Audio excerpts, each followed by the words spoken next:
twin-engine flying triangle to be ordered by an Air Force is now to be put into production for the RAF, together with a new supersonic swept-back wing fighter. Following this news, Cyril Peckham, chief photographer for the Hawker Siddeley Group, and his colleague Russell Adams will be taking aerial pictures of the machines next week. Before taking to air, they've come to Broadcasting House to be on the air in town tonight. How did you become a flying photographer, Mr. Peckham? Well, I started at the end of the First War by going up potentialing flights of an old biplane and poking a cheap box camera over the side. Russell here made a much more professional start with Gloucester aircraft. I first flew when I was a boy. I didn't become a flying photographer until 4 years ago, when I started photographing jets for research purposes. I should explain that our work isn't only concerned with taking exciting pictures for the press. By filming and photographing test aircraft in flight, we do help the designers.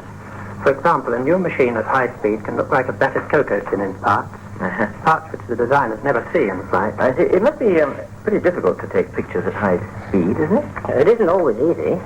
The great test pilot, squadron leader Jan Zurakowski, took me up on my first aerobatic job.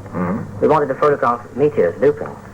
After a 500 miles per hour dive, we began to climb, and pull of gravity was increased threefold. My 7-pound camera weighed 21 pounds, and I could hardly lift my arms. So I got my pictures in 2 loops, and they were reproduced in 198 American newspapers. Incidentally, Cyril took first prize in the first international competition for aircraft photography over there. Do you ever fly yourself, Mr. Peckham? Yes, I got my A license in 1935 or 6. I think my most undignified escapade was when I once landed short of the airfield and my engine stopped. I got out and, violating all the laws of common sense, cranked the prop myself. Oh, yes. The engine started viciously and the plane began to taxi in a circle. I dodged under the wings and chased it frantically before I managed to scramble back into the cockpit. You went there with a camera, wasn't it? Yes. It should have been on the BBC job I did in 1936. What was that? The idea was direction finding by BBC transmitters, and we took off at night in low clouds and mist. Henry Hall's music guided us to the Brooklands Park transmitter, where we exchanged signals with the BBC man.